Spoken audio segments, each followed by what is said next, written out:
welcome to the Large and Unnecessary First Player Token podcast. My name is David. I'm Euan. I'm Pawel. How are you guys?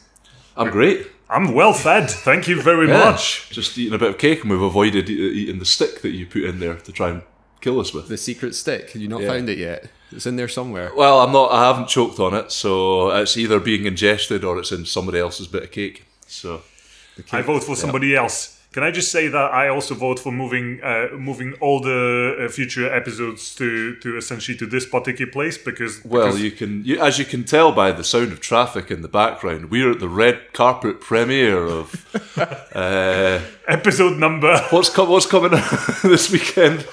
Captain Marvel. Oh, let's go with that. Yeah, we're there. I mean, I just want more cake, but fair enough. Yeah, I'm not going to do that this week. We're just we're in my front room in the echo box that you get with the high ceiling wood floor surroundings that are very popular in this city. Yeah, but we'll make do. Yeah, just Scotland is echoey essentially. If you're out there in any part of the world, you're listening to Edinburgh sound. Yep, this is what it sounds like. Edinburgh sound quality. There's even like a lobby press. If you don't know what that is, you can look it up.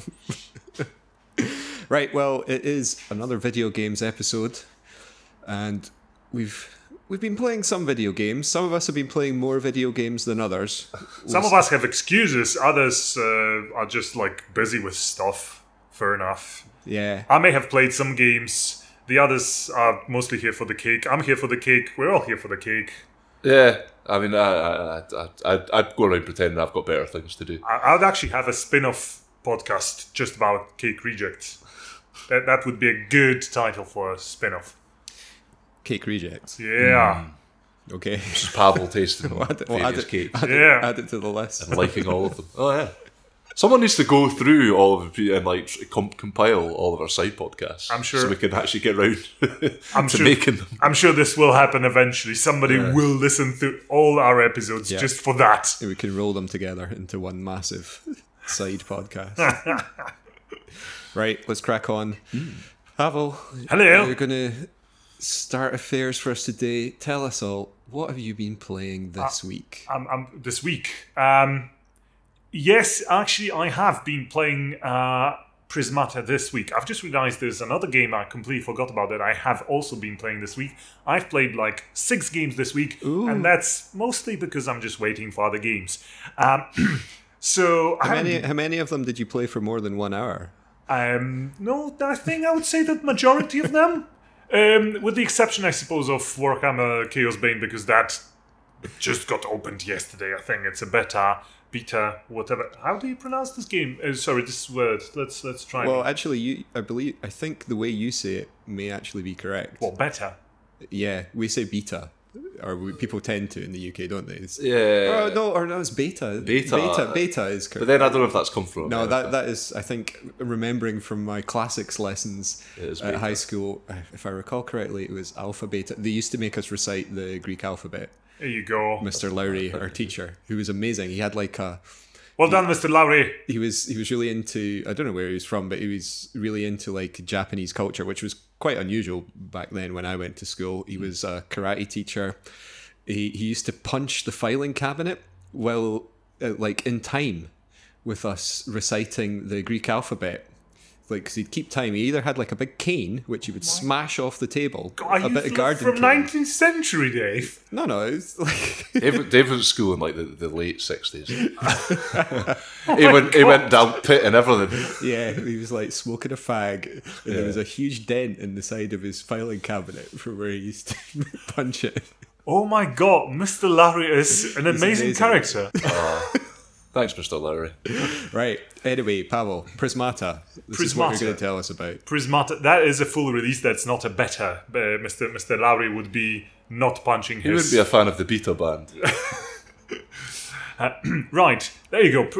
Prismata. It's a Steam game. Single player, multiplayer. Released rather recently. And it was kickstarted in the past. I did not pledged... but I did get to enjoy this game in its, maybe not entirety, but at least the first few single-player chapters. Now, this game slightly eludes sort of labels, the traditional sort of genres you would assign to it, because in terms of sort of type, it's like a mixture of what you would think RTS is when you boil it down just to mechanics, but it's really turn-based, and it feels like a card game, but it's not.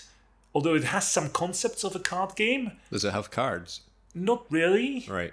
And I suppose that I mean its story sort of looks like a visual novel, but mostly from the aesthetic point of view, because it's sort of these manga-like figures with very vibrant colors and stuff that you see in visual novels. But other than that, it's a sort of science fiction. I'm not going to say cyberpunk because I should probably limit myself to the actual cyberpunk genres here. You think you say it too often? This is near future sort of thing. Okay. Space exploration is ongoing. You're some form of drone operator, and I think the first chapter of what's probably, I don't know, 9 or 12 chapters. The first chapter is free of charge. You download it along with the game, which is also free to play. And the first chapter of the solo campaign serves as your tutorial, most of it. Mm-hmm. But it tells the story of, I don't know, some rogue drones going rogue, I suppose. When they rogue, then they... As they do. They go rogue, yeah. Yeah. Where are the games about the rogue drones come good? Like, making something of their lives? Yeah, they mostly just want, like, wreck things, I think. Seems a bit strange. You'd think the machines, when they go off, they don't just become, like, you know, street punks. They You know what? This is such a. I've never thought about it. Like, every single time you have robots that go berserk, they go berserk. Whereas what they should do is they should actually get even better at what they do without human supervision. Yeah, to the point that they're just running things so efficiently. Everybody's standing. Have you played Two Human, Pawel? No, sorry, that's a completely different game. Oh my goodness. Are you going to say Android Become Human? Thank you. I had to bend over to look at my game collection. I have played it.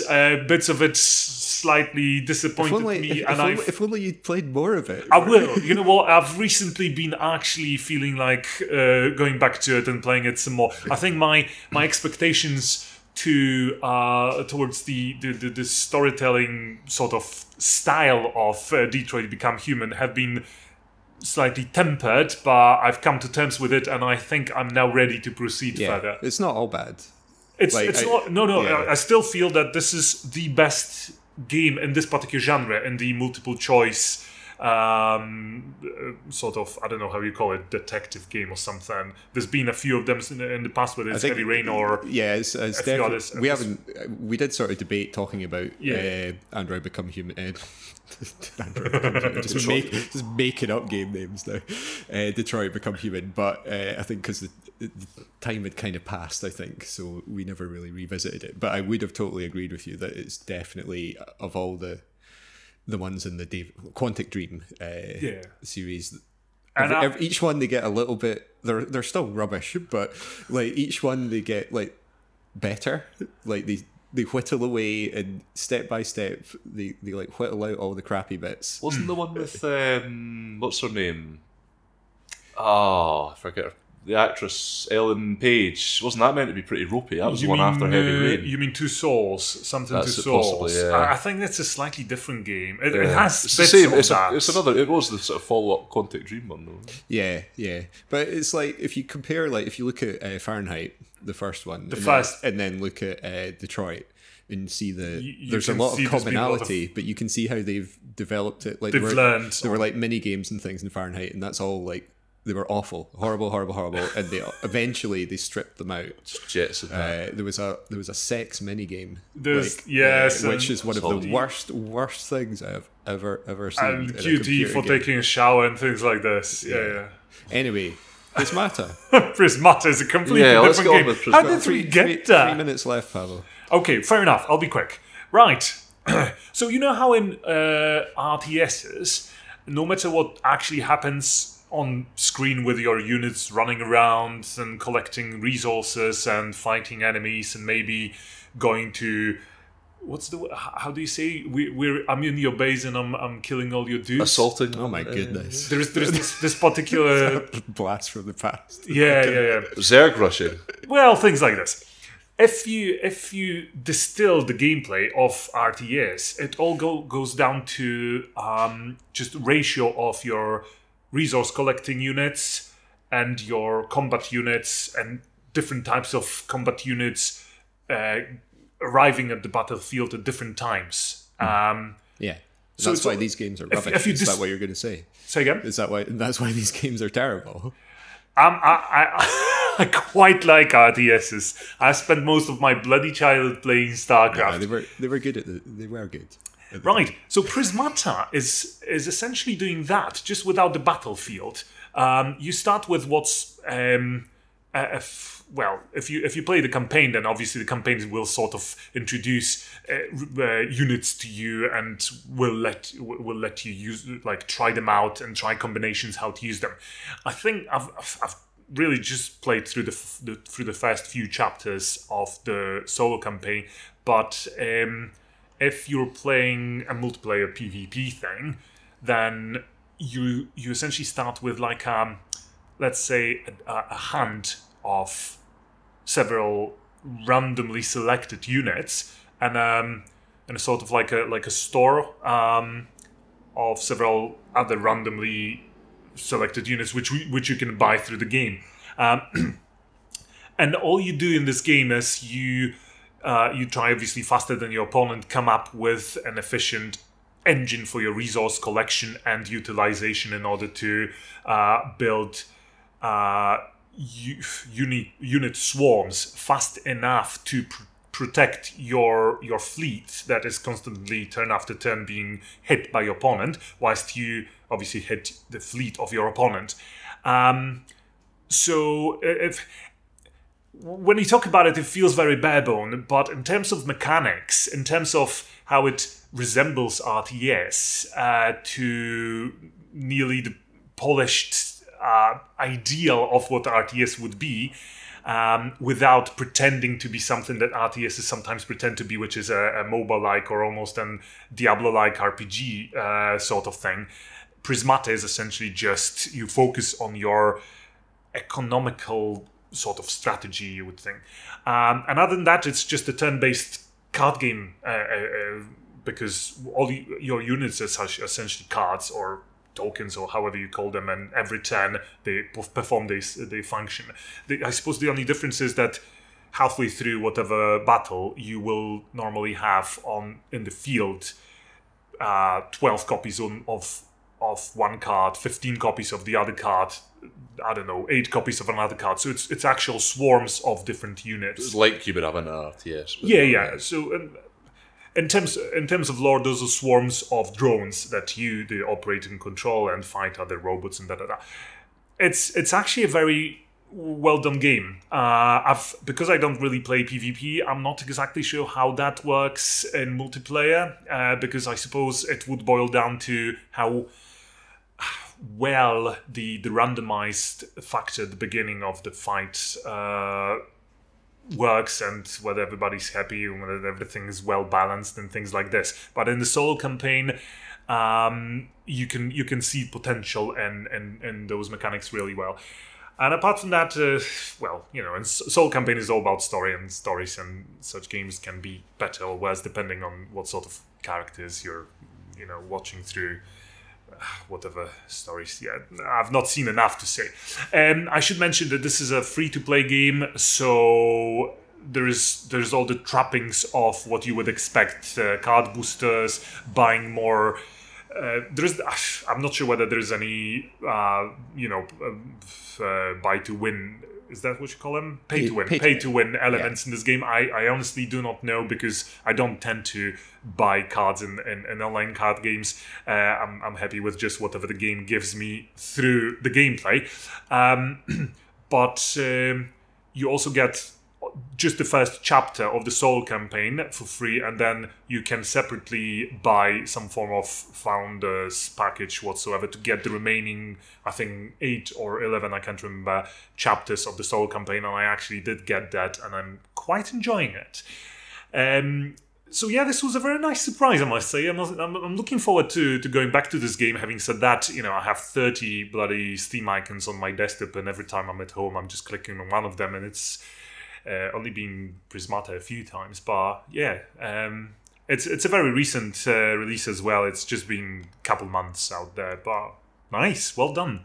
Cool. So is that just on Steam, or is it available? It's just a Steam game. I can easily see it working on other operators. I take it back. It actually is a web browser game as well, it says here. Oh, okay. Yeah, I noticed that some of their other games are like that as well. Yeah, so. And it does feel like it could easily be a web browser game because there's no accuracy, elements at all, as in It's because it's turn-based. Yeah. And because it's just stacks of units. All you're really doing is making almost mathematical decisions as you go through whatever strategy you have available in order to beat whatever strategy you see unfolding in front of you. Sometimes simple concepts, when they're polished enough, can actually work pretty well in strategic games, and I think that Prismata is actually doing it well. But then again, I would have to play PvP a few times, which I'm probably not gonna, or through the entire campaign to see how diverse this game can get, because there is supposedly 100 units, as in types of units, whereas through the first few chapters I've seen just a fraction of that. But even the fraction was already, you could see a number of different strategies you can juggle depending on what you see in front of you. So pretty cool. Yeah, I would definitely recommend it to, I suppose, people that would find themselves being fans of not this particular genre, because this game belongs Right. to no genre. Yeah, it's very collectible card game look in its look though. Sort of, but you don't really collect anything. No, because I know, but do you know what I mean? Like it looks a bit like Magic in that you have cards. Do you have is there a deck? Sorry, I may have missed that. But there is sort of a deck, but see, in online card games, every single card tends to be different. If you have copies, you're going to have 2 or 3 copies of the same card. sure. And that's that. So you mostly focus on different strategies depending on which faction you use. Whereas in here, you have, so many different types of units and different resource generation and usage and different types of defending and attacking. But it's not. You don't have factions as such, or I'm at least not aware. You obviously have 2 different factions if you're playing solo campaign, but when you're playing multiplayer, I think everybody's sort of using the same units depending on what they randomly get. Fair enough. I mean, there are other games that are like that, but it's maybe the RTS thing conceptually that makes it stand out a bit in terms of like resource gathering, and I mean. Yeah, they're all you do have resource gathering and spending in online card games as well, but not to such an RTS dynamic effect as in this game. So it's a strange hybrid. I've never actually seen something like this. I've never even known that I would want something like this. But it's Wikipedia says it's a hybrid strategy game. You know what? If this is the first game in the genre, well done. If there's going to be more, it's not really remains to be seen, because this game I think does it pretty well. But there's no benchmark to compare. Right. Thanks for that, Pawel. My pleasure. It was very good to hear from you about Prismata. Euan, have you been playing anything? Not really. Okay. Pawel. Hello. Sorry. What? Well, I'm just amused by that. It's my turn again. Can we do this when we do board games, and I could talk about RPG some more? Just every few minutes we pass it around. If we play an RPG, no, give it back to Pal. Yeah. For an entire hour. You mentioned Warhammer Chaosbane earlier. I did mention, for some yes. reason. Yeah. I believe you've been playing that as well, and would like to speak a little on that topic. Yes, I will be taking some strides towards Euan here about Diablo as well, because I can see the look of disdain and frankly I've said this contempt before, on his I face. understand why other people like them. They're perfectly well made games. I just physically can't play them. I'm not physically capable. I can't follow what's going on the screen. My wife calls this type of games little bugs on the screen. Yeah, it's like it is. It's like trying to follow. It's like having a load of ants on a plate, Yeah. like literally covered, and trying to follow a specific ant. You know what worries That's me? basically what playing those games is Just like. when we were eating cake rejects, you guys were talking about hygiene standards in restaurants, and now you're talking about ants on the plate. I'm getting worried. The ants on here. the plate are just a metaphor. You'd never get that many ants to just cover a plate. And Unless you drew a chalk circle around it. unfortunately, Euan's probably talking from experience. Yep. Oh yeah, I know how to manipulate ants with chalk circles. It baffles me the number of people that don't know that. But yeah, we're talking about games here, and I don't really class that as a game, more torture. Oh God. Battle. Hello, Chaosbane. Similar topic, less ants, more torture. Not to the player as much as to conceptually, because Warhammer Chaosbane is a grim dark setting, and in this particular outing of what's obviously quite well-known franchise, I'm assuming you guys have heard of Warhammer. If not, I'm going to throw some cake rejects at you. Let's just assume we have heard of Warhammer. Yes, for my sanity. Everybody have heard of Warhammer franchise. Thank you very much. This particular game is taking place in a fairly well-destroyed city of Nulde, and you'll be mostly facing hordes of the chaos god of disease called Nurgle. Nurgle. Is this, just for my own information, is this old Warhammer or new Warhammer? Oh, are Is you this talking about this Age of Sigmar thing? Well, I think there are some Age of Sigmar games out now, computer games. They're cropping out now. I'm going to say apologies. Do you not know the answer to this question? I actually think it's still... No, I think it's still old. Right. Okay. No, that's There's definitely still making games in the old. The old. Like, but I'm also actually gonna give you a more outrageous answer. I don't fully understand what this whole Age of Sigmar is about. I've not. Well, that's okay. Not everyone has to know about Age of Sigmar. There you go. But everybody has to know about old school Warhammer. Have you heard of the Age of Sigmar? I've never heard of the Age of Sigmar. I mean, I gather that something happened to Warhammer. To Warhammer. There was a Warhammer and something happened to it. Yep. Something was done to the Warhammer. A lot of people were very unhappy. And nobody likes it anymore. From what that's all I know. Nobody likes it anymore. Also, it's doing better than it's ever done. Right. So, anyway, so what kind of game is Chaosbane? Right, Chaosbane is Diablo 3 that came out 5 years ago? Okay, yeah. Is it about 5 years ago?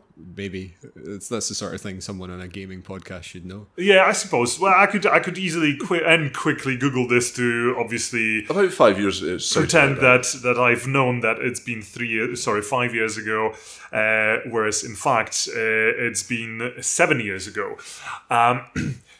Diablo 3 at the moment of release was already, from the graphical and gameplay point of view, a very well-polished game. Obviously, games as a service tend to change certain elements of it, certain aspects of character builds will always get optimized and nerfed, and you name it. That's just what happens in games nowadays. But I like to think that the game shows you its true face when you first start bloody clicking around in it, and you feel how well you're in this particular type of game, which is an isometric loot fest and click fest, and I don't know how else you could call it. Some people call it an RPG. I would not, but there is a lot of equipment, and you're just running around as a single character beating endless hordes of enemies.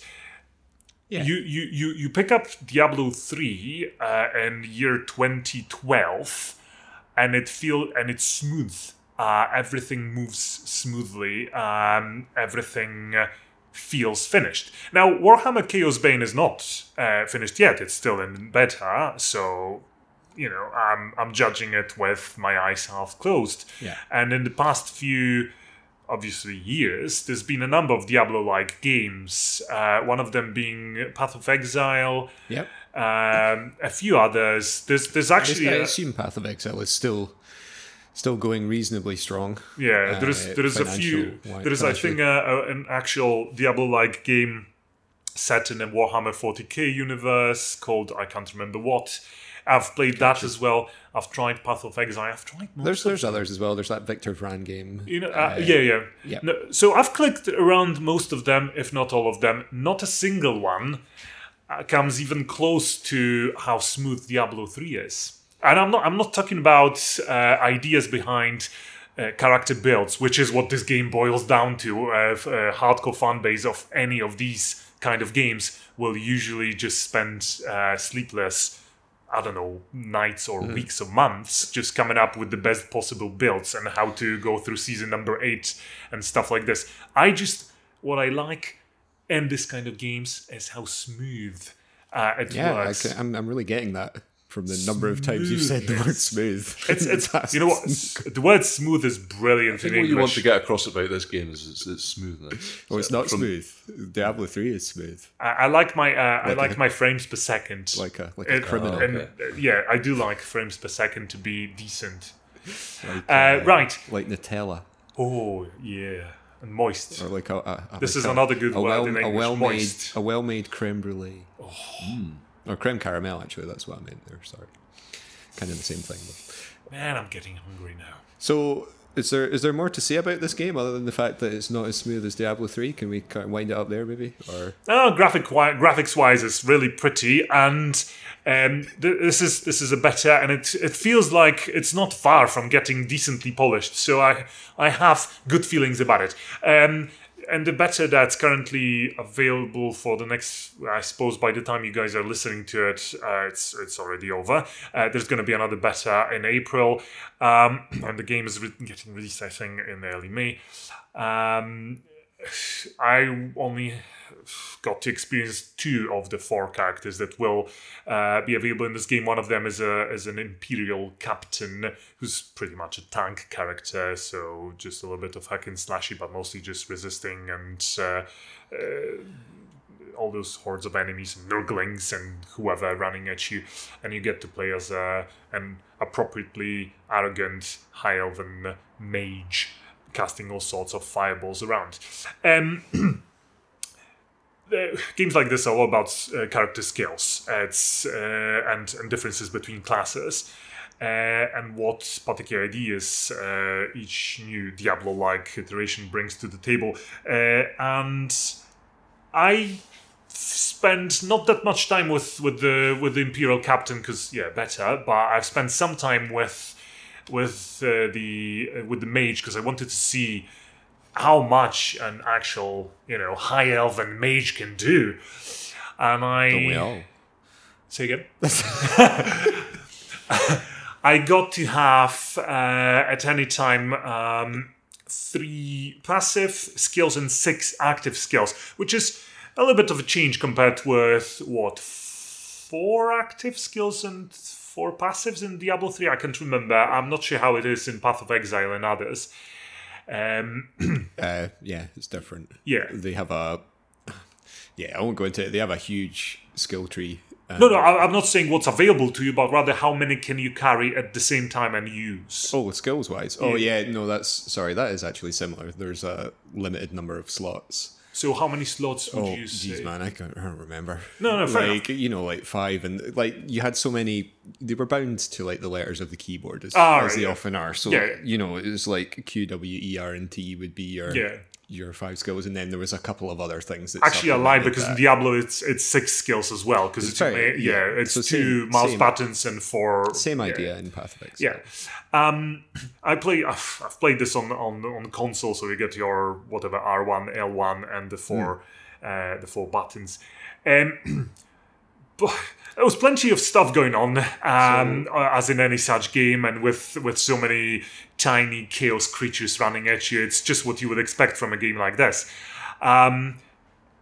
Plenty of balancing still to do in order for this to feel like all the strategies are done, and that's what better phases are for, I suppose, and all the optimization after that. I found, when you're playing range class, which is what I suppose a mage by necessity has to be, you tend to sort of kite stuff at least a little bit. Now, the mage character is supposed to be rather stationary when I look at his passive skills and stuff like this, and I can certainly see that the developers tried to make him stationary. I find myself doing something that I immediately in my head attempt to port to the RPG version of Warhammer franchise, which I've played quite a bit and have a lot of sympathy for. You transport your adventures from my adventures, I should say, from Warhammer Chaosbane to the RPG section, and you have to imagine this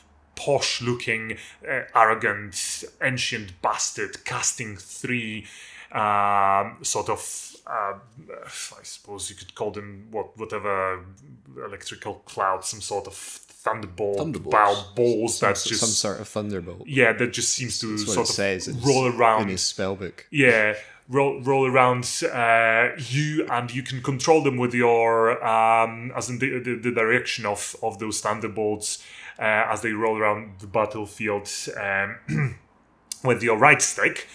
There is about 100 Nurglings running towards you. You cast 3 of those. You can only control the direction of the last one that you've cast. And I usually end up running away from the horde of Nurglings for about half the entirety of a given corridor, closely followed by my own Thunderbolt, which is essentially protecting my flank from all the Nurglings running behind me. I find it bizarre that I've actually managed to explain how it looks, but I couldn't help but chuckle at the tactics you end up inventing in this game. Sounds like you've got a bit of a shit build there, though, mate.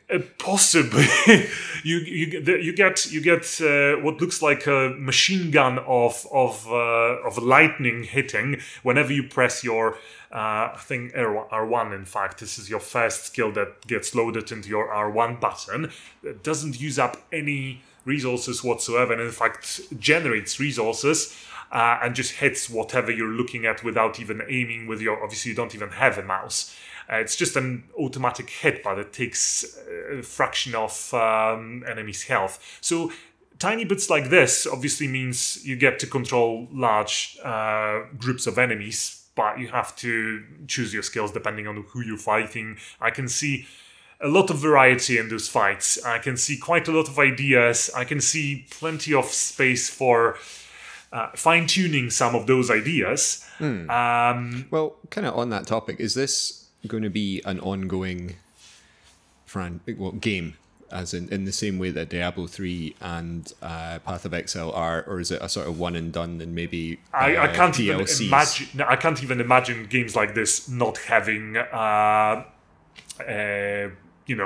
changes every month and seasons coming up.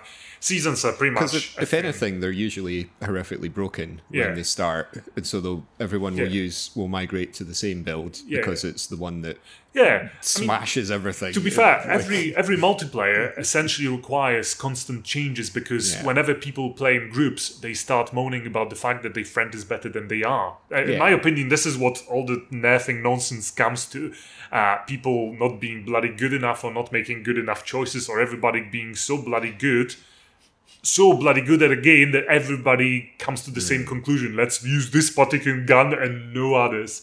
So obviously this game will have multiplayer. You can have all 4 characters run around, which means there's gonna be a lot of fine-tuning even when the game comes out. But when I say there is 6 active skills, I should probably also mention that there is, I think, 45 skills to choose from, which is a huge number. And if all of or at least a fraction of these skills are as unique as the few spells that I got to cast as this mage, then, I mean, some of them were bonkers and made no sense at all. And still, depending on how you acted on the battlefield, you could make a horrible mistake and an ass of yourself, or you could just demolish everybody simply because you planned things well. So in a game that's so dynamic, there is a lot of potential for some skilled gameplay. So I'm looking forward to that. I'm actually not sure whether the tank character was as diverse as the mage, but I'm pleasantly, like, I've really enjoyed playing this rather difficult class. Cool. So you going to play more of it?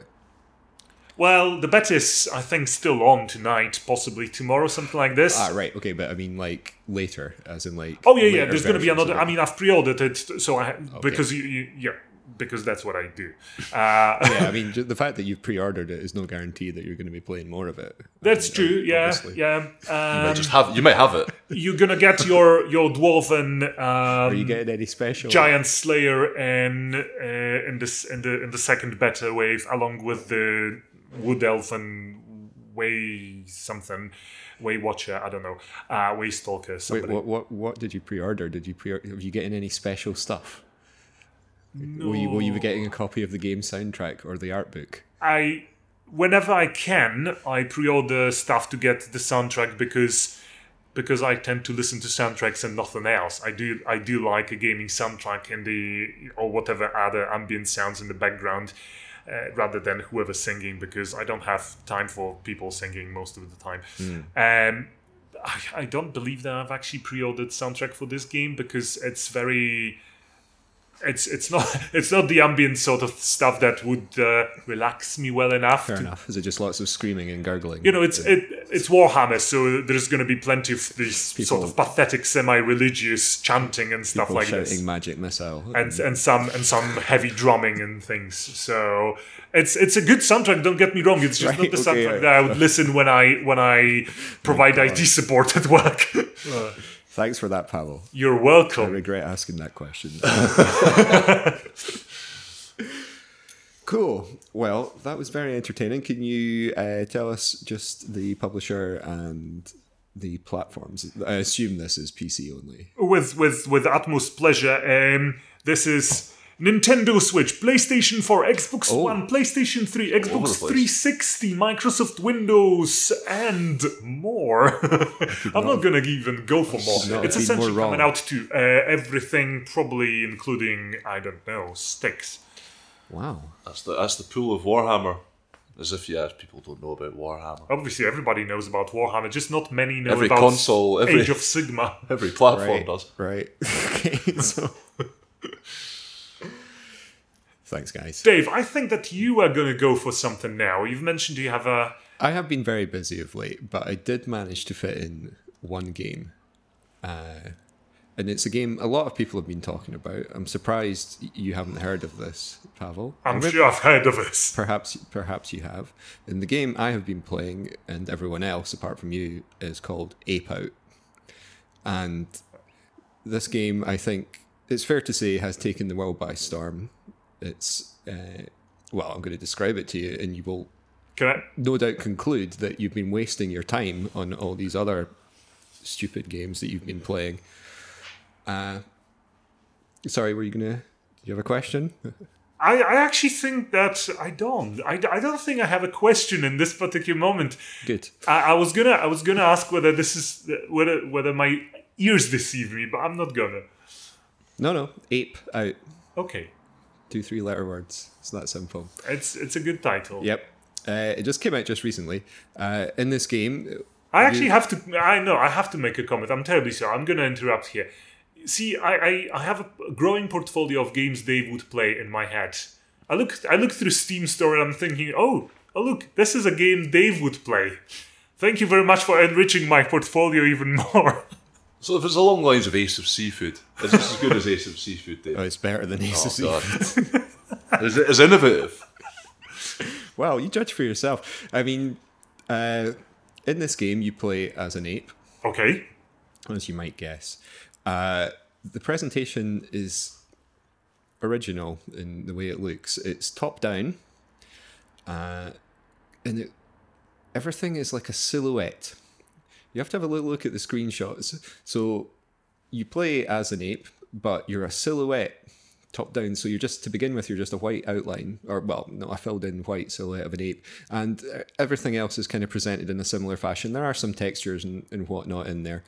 And you sort of proceed from left to right, like you do in all the best games, through a kind of sort of narrow, very widescreen view. And there's a number of things you can do when you're an ape. You can smash. That's the first thing. That's what apes tend to do, Yep, smashing. and I would encourage you to smash a lot in this game. Okay. You're going to encounter guards because you seem to be locked up in some sort of procedurally generated ape containment facility. I think it could be. You should smash the guards at every opportunity because that makes sense. they will shoot you if you do not. Are they using tranquilizers? No, they use bullets because you're smashing. You're a big ape, and you just Can I just say you can't take any chances with you've mentioned 800-pound silverback. When you coming say straight ape, towards you. it's an orange gorilla. I'm just looking at these screenshots here, and the amount of blood splattered over what must be floors. Because you get in close, smash the guards, and they fly away and smash off the walls and make big splatters of blood, or they will maybe hit other guards and stun them. In addition to smashing, you can grab. You can grab the guards, and usually what's happened, if they have a gun, they'll turn around and cause them to fire their gun. You can use this to kill other guards. And then you can throw them. Can you do human shields with them and stuff? You can, yep, to an extent. It doesn't always work though, but it can do. And the third thing you can do is rip and tear and just pull things fantastic. off the wall. And you don't do that as much. I would say it was like 80%, or well, no, let's say maybe 40% smashing, 40% grabbing and throwing. And well, maybe even I've got my numbers wrong there. There's a little bit of tearing. I would say tearing's more tearing. More in the kind of maybe 5% and under. So make up the rest yourself. As I say, it is procedurally generated, and you just have to make your way. It's in levels, and you have to make your way from the left hand side to the right hand side, not getting killed by the guards. Get to the end, and then you get to the next level, and it will switch up. And there's different things that happen. There's some that take place in the dark, and the colors all change. There's alarms, and you encounter new enemies. Although there's not a huge diversity of enemies that you discover. So your ape seems to be orange in the screenshots. Yes, he can be orange. It switches around. That's what I'm saying. Different levels because it's to do with the lighting, and so there's a slightly different. Presentation for each one. So already that's probably one of the best games there's ever been. But there's one other thing that makes it just go above every other game I've played, and that will be the jazz drumming, because the entire thing is accompanied by a jazz drumming soundtrack that syncs up with your actions. Right? And it's absolutely amazing, and that's why everybody loves this game. And it's proper old school Buddy Rich jazz. If anyone who's watched Whiplash, I was going to say, does it feel like you're basically in the film Birdman for the entirety of the that sort of thing? Just constant. Yep, the kit that they've used, the drum kit is like a proper jazz drum kit, so all the drums sound weird.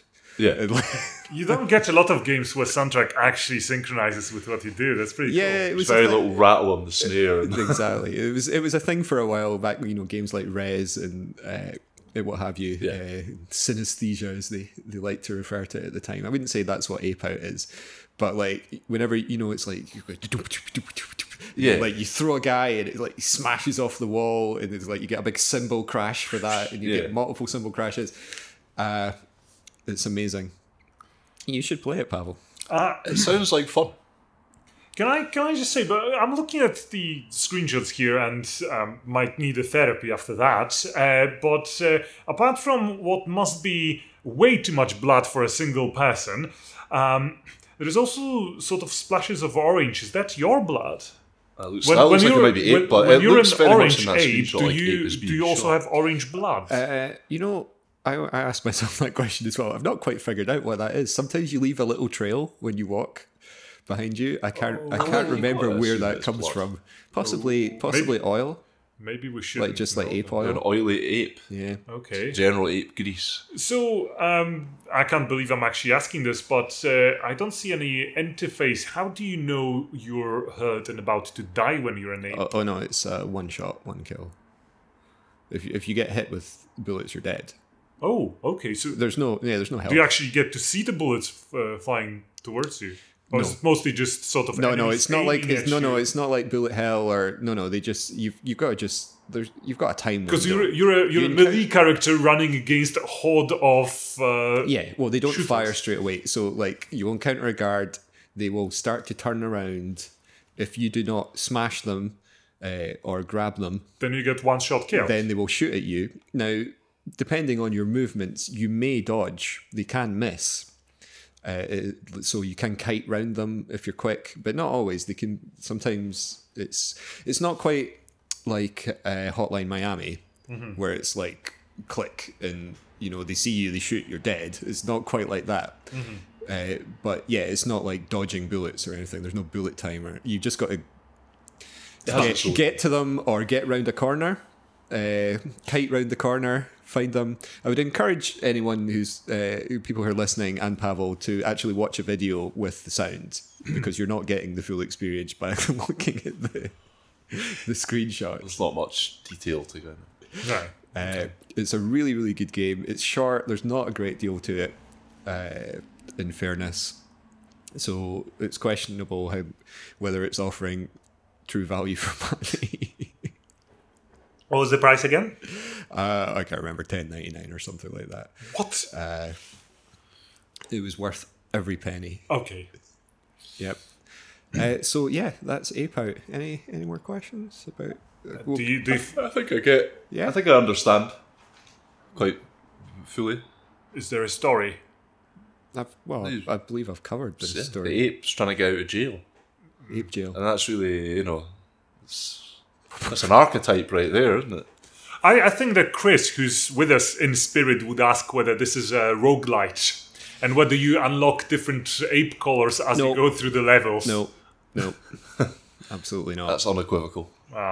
Yep. So that's out for Switch and Windows, 2 platforms. I think that's the reason it's been getting quite a lot of coverage is because it's on Switch. Yeah, Switch just seems to be picking up a lot of stuff. Yeah, Good That for was Switch. a good fit for that platform, I would say.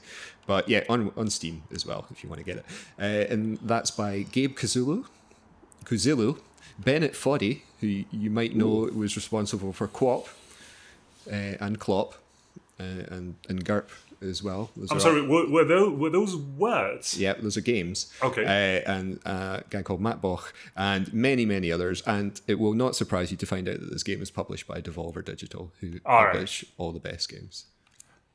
They do have some interesting games, definitely. Yep, they're all great. Right, Pawel, I know you were going to talk about something else, but we genuinely don't have time for it. Fair enough. I'll save the good stuff for later.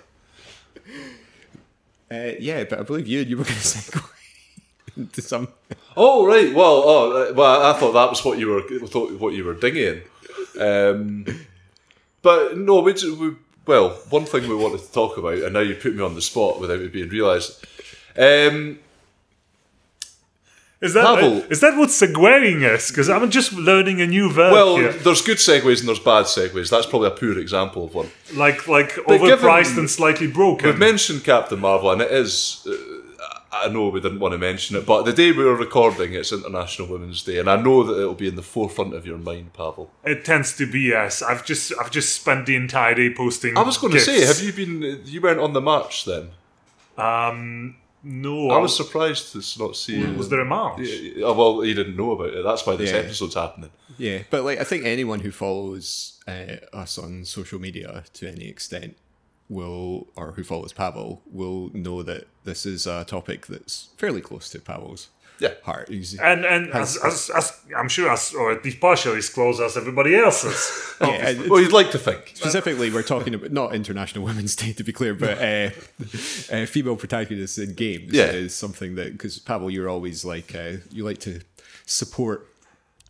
What is it that Pawel supports? You take an interest. To me, you take a kind of weighted approach where you always will prefer a female protagonist. That's and I understand why you do that. I mean, you want to redress the balance, and you enjoy it as well. It's not entirely functional, but I think you've summed it up well.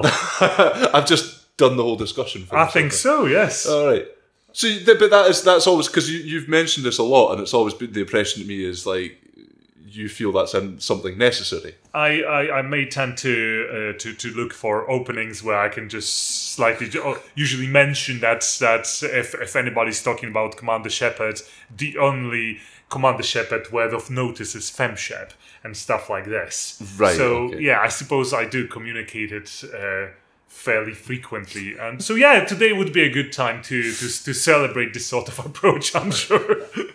Yeah, because that's like, I think we were talking earlier before we started the podcast, and one of the things that came up with regards to female protagonists in games, more in the sort of current era, is that a lot of us do choose to play as female characters when there's a choice given, and just because you mentioned Mass Effect there, that's actually very common, isn't it? Like, I don't know if there's any stats on the divide. See, there's going to be stats where somebody's able to provide them, obviously, and there's going to be people analyzing why gamers choose specific genders depending on. There's going to be a variety of reasons.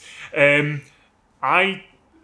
we're going to stick to FemShep, because why not? You're gonna usually see a female Commander Shepard from Mass Effect trilogy feature more often in various artworks and fan fiction and just generally in media. She's the one I'm more familiar with if I'm thinking of Mass Effect. And potentially most people would agree that the voice talent behind female Commander Shepard was more iconic and just like better than the guy, even though the guy obviously did quite a good job. But I think to essentially everybody's, I'm going to say everybody's with air quotes, to everybody's surprise, BioWare at some point did release statistics, I think for Mass Effect 2 possibly, and it turned out that 70% of Mass Effect players, 70 or even more, played male Commander Shepard on their first go, and I suppose after that, well, the statistics was about the first go. Because in Mass Effect you tend to try, well, some people tend to try different approaches, different ways of doing dialogue. I tend to do always the same kind of playthrough whenever I play it. But I guess that's what I was trying to point out earlier on, was because I mean, when I don't play as much video games as you guys, so I'm really on these things, but when I do play something like, a great game like Mass Effect Andromeda, where you have the choice. I'm detecting a trigger here. No, I just couldn't help myself. Where you have the choice, I generally go a male protagonist purely because that's just what I'm used to. No, when I go to a game, so it would make more. I personally feel a bit strange going, not always, because there have been exceptions to that. But if it's a choice, if the character to me is malleable, I'm going to mold them in my image rather than something. I think fair enough. But I think we should possibly. Oh, someone is dying out there. I think we should possibly look at 3 different scenarios where you get to choose your characters, because you're gonna have. Firstly, you're gonna have a game where every character has a different story. Most of such games don't have that much stories to tell, but the characters will, each of them, be different. So you might just be interested in playing one character or the other regardless of what their gender is, simply because what they represent as the entirety of the character is more to your liking. I can't think of even stuff like, I don't know, playing as Chris Redfield or Leon Kennedy alone is potentially an example. Obviously, you get a male character and a female character, but each of them comes with a different backstory, I suppose. Yeah. Different weaponry, different I don't know, you name it. Yeah. That's my point. Is where the backstory doesn't matter. So when there's a character to get invested in, then that might change, like, because you can find a woman more interesting than that, just in general terms. Yeah. Like, I find I do that a lot more in board games. All right. If there's, I tend not to do it as much in video games, but in board games, I find if I'll just be presented with a bunch of, if you're taking a character. I think we talked about we played Detective. Okay. Which we failed miserably at, and it was immediately the female characters that jumped out at me as being more interesting, so I took one of them, and that was just a there you go, exactly, qualitative choice rather than... Exactly. Now, where you get a game like say Skyrim or various other games where the protagonist is going to have the same story, but you get to create them from scratch. This is where you, I suppose, start building some form of character in your own head rather than what the game would build for you.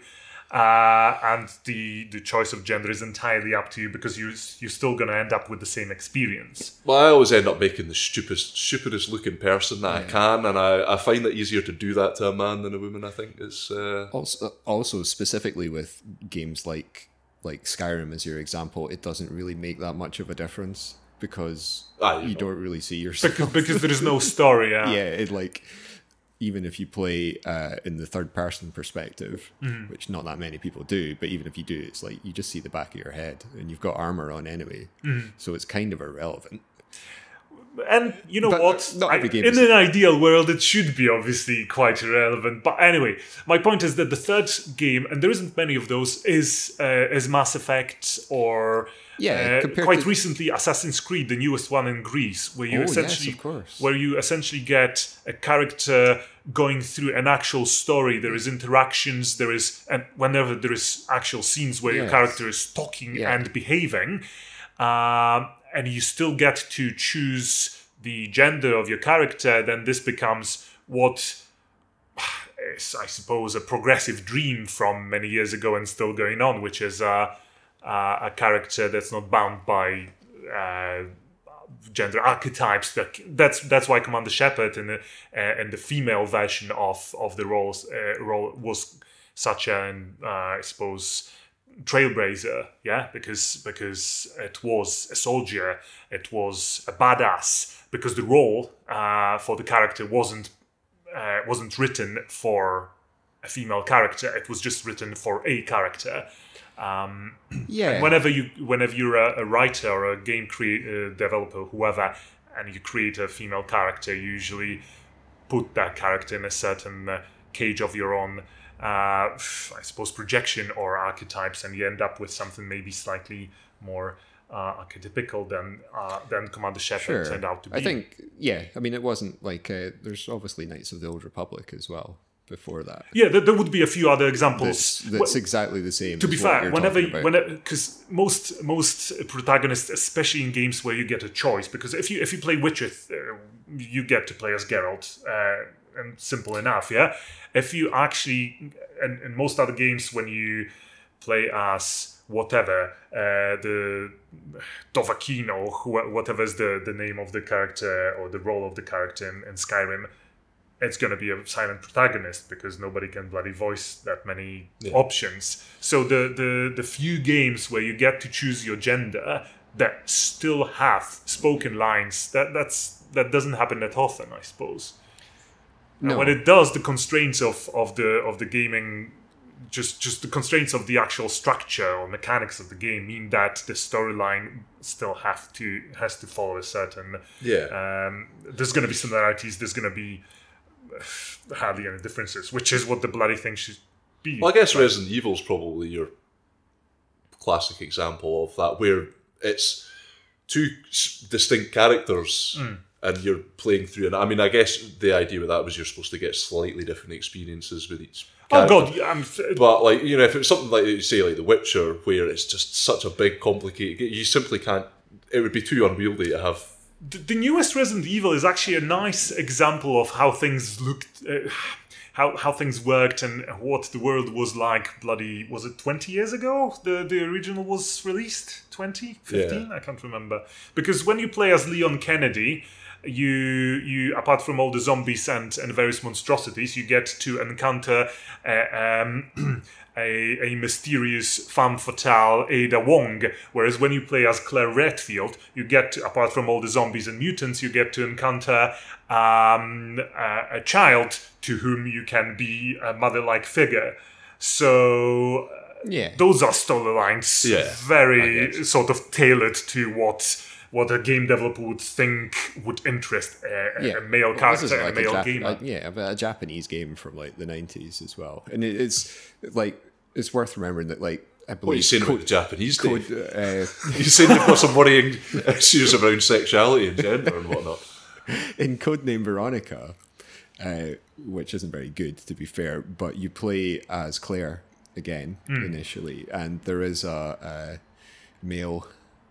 this sort of love interest. Well, it kind of is, basically. There is a male love interest, just kind of quite similar to a young lad.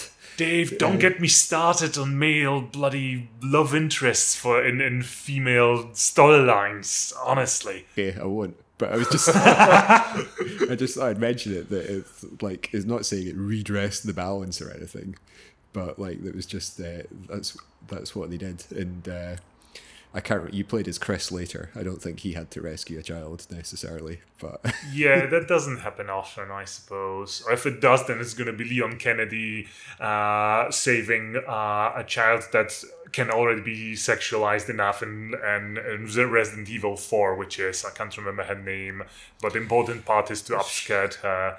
What was the name of I that? can't remember. Yeah. I was going to say Sherry, but that's... Well, obviously things have changed quite a lot since those days, and all the better. I had the utmost pleasure today sitting at work and having actually a busy day and still posting various GIFs to our Twitter account because I felt like this is a good day to do it. And even though we've had a bit of a discussion about protagonists as such, obviously there's a shitload of female characters in video games, but not that many protagonists if you think about it. Yeah, that's like a sort of different... Yeah, because you actually need a leading role, not just one of many options, because then every fighting game would have that would count, and that would be your quota. Yeah, exactly.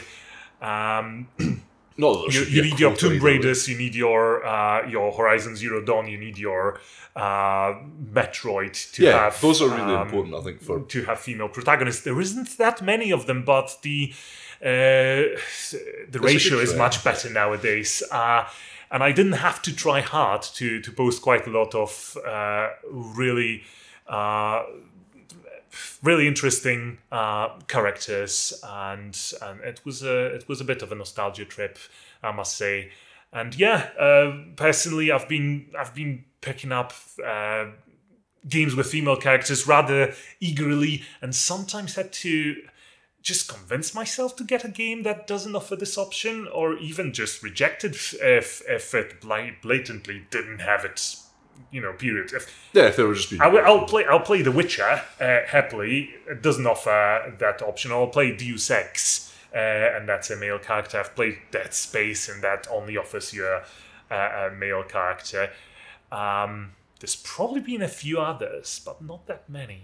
It usually will boil down to what interests you in characters as such, and I've been particularly bored by male characters since I was a teenager, because they're just all the same. Such a sexist. No, it's a tragedy. It's a tragedy for all guys. If you look, I think that's, but yeah. If but you also look at what happens, like a video game thing as well. If you look what happens in the world, and I suppose in video games and in movies nowadays, you'll see such a diversity of female characters these days, and it's only getting better. Whereas guys barely change, and that probably translates to the world as such as well. Guys are just not bloody raised with many options. It's like even clothing. You're gonna have just a suit for a guy. Oh my goodness. Yeah. Well, I mean, I'm gonna rant here. I'm not gonna. I'm gonna try and restrain myself because it's gonna go too far. What about camel fatigues? Well, men are allowed to wear camel fatigues as well. Well, the point is that men should also be allowed to. Yes, exactly. Anyway. Well, yeah. No, there's certainly not. I mean, I get you because there's not really. I mean, you couldn't name a single like openly homosexual protagonist. I'm not saying you have to go there if you don't want it. Although it would be cool if there were more options like this, and we really it's just if there's some other aspect to just name any bloody actual queer protagonist. I suspect this is just in part though to do with a lack of like diversity in gaming in general, and I don't mean diversity. I mean like a lack of variety and originality in storytelling. But when you even just look through, but I mean like it's female protagonists the past couple of years, and you're gonna get so many different types. Whereas when you look through male characters, pretty much all of them will just be reasonably tough guys, probably with the same haircut. It's a shame, but I've just nah. Well, I'm gonna start ranting if we go further. Interesting thought. I never thought of it that way. Yeah, cool. Right. Well, we are going to have to wrap the episode. Oh, look at that! I'm just starting. Oh well, it sounds like you've got a lot more to say on this topic, Pawel. I might have a lot more. Yeah. Pawel may say more in the future. Well, that was three white guys talking about diversity in gaming. Yeah, episode 111. Oh god, that sounds so bad when you say it. I just thought it was. I've always been interested, like, in why people. It's not so much about female protagonists, which I know, Pawel, you're like very sort of have things to say about, but the whole thing of like when you're given a choice of male and female characters, like, because I often, or sometimes I will choose a female character, like when I played Knights of the Old Republic, I did, and other times like Skyrim, I didn't, and I've never really known why.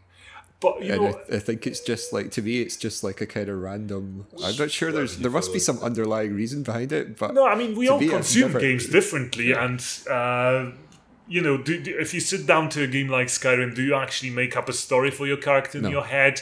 Would you sit down and write a fan fiction about him? I run or around her? punching rabbits. Well, exactly. That's my point. That people will consume games differently and find different ways to enjoy them. I've been running RPG sessions for the past 25 years now, and I've seen people come up with characters that potentially might you can see the players striving to create a character that look and act the same way as they do, and you'll see players doing exact opposite. It's everybody, I suppose, just looks for different things. Well, there's probably some quite interesting parallels with RPGs there, where people will choose to play a character that's of a different sort of sex or whatever, or that's very different from themselves, or very different from. It's all about characters that they exploring boundaries and stuff like this. Why would you choose to play an elf if you can choose to play a human, or vice versa? Why would you play a human in a game that gives you 5 different races? Everybody will have different answers. Maybe that's what it is. Yeah. Well, if only we'd thought of that before we started, then we could have worked that in instead of. Well, thanks, guys. Right, we really, really have to finish. Thanks for all your contributions. Now, it's come to my attention that I didn't do a very good job of doing the internets in the last episode. There were complaints. So I'm going to do it a little bit differently this time. You're gonna do it right. Yeah, well, I'm just going to cut in a recording of Chris from our previous episode Because that's the only way to do it well. But Euan, if you could just say just for like once player token. Once player token. Well, like you normally say it. And that'll be once player token. Okay, and your other bit for Podnose. The UK's leading entertainment podcast network. Excellent, and I'll just cut those in with what Chris says, which will be coming up now. If you want to email us, you can do so at firstplayertoken@gmail.com. That's FIRST player token. You can find us on Facebook, Twitter, SoundCloud, iTunes, which I believe everybody is now calling Apple Podcasts. So you can find us on Apple Podcasts. Stitcher, that's the other podcast thing. YouTube, we have a PSN community.